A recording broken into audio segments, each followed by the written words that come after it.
ప్రళయం ఏ విధంగా వస్తుందో తెలియజేసిన అగ్ని పురాణం. ప్రతి 4 యుగములు గడిచిన తర్వాత భూమి మీద ప్రళయం వస్తుందని అగ్ని పురాణంలో చెప్పబడి ఉంది.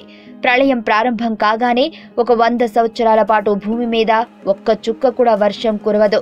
ఫలితంగా భూమి మీద కరువు కాటకాలు విలయ తాండవం చేస్తాయి. ఆ తర్వాత మహావిష్ణువు ఆజ్ఞ మీద సూర్యకిరణాలు భూమి మీద ఉండే సమస్త జలాన్ని పరిపూర్ణంగా పీల్చివేస్తాయి. భూమి అంతా పగుళ్లు చూపుతుంది.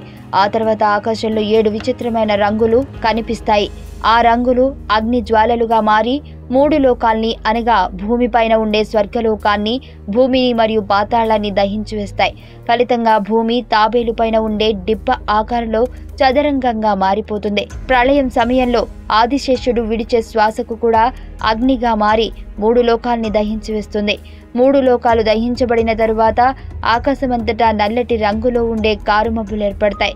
వీటి నుండి పిడుగులు మరియు మెరుపులు ఆవిర్భవిస్తుంటాయి. అప్పుడు కుంభవృష్టి ప్రారంభమయ్యి 100 సంవత్సరాల పాటు కురుస్తుంది.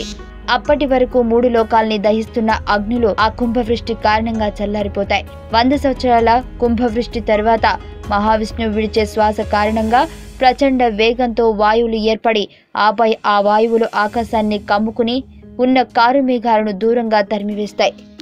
అప్పుడు జలం మాత్రమే మిగిలి ఉంటుంది. ఆ సమయంలో మహావిష్ణువు ఒక పసిబాలుని రూపం ధరించి పెద్దగా ఉండే ఒక మర్రి ఆకు మీద పడుకుని ఒక కల్పం సమయం నిద్రిస్తాడు. అప్పుడు మహర్షులు ఆయన ముందు ప్రత్యక్షమయ్యి మరలా 3 లోకాలను సృష్టించమని కోరతారు.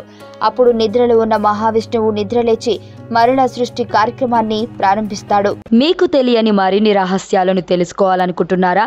అయితే సబ్స్క్రైబ్ చేయండి రహస్యవాణి.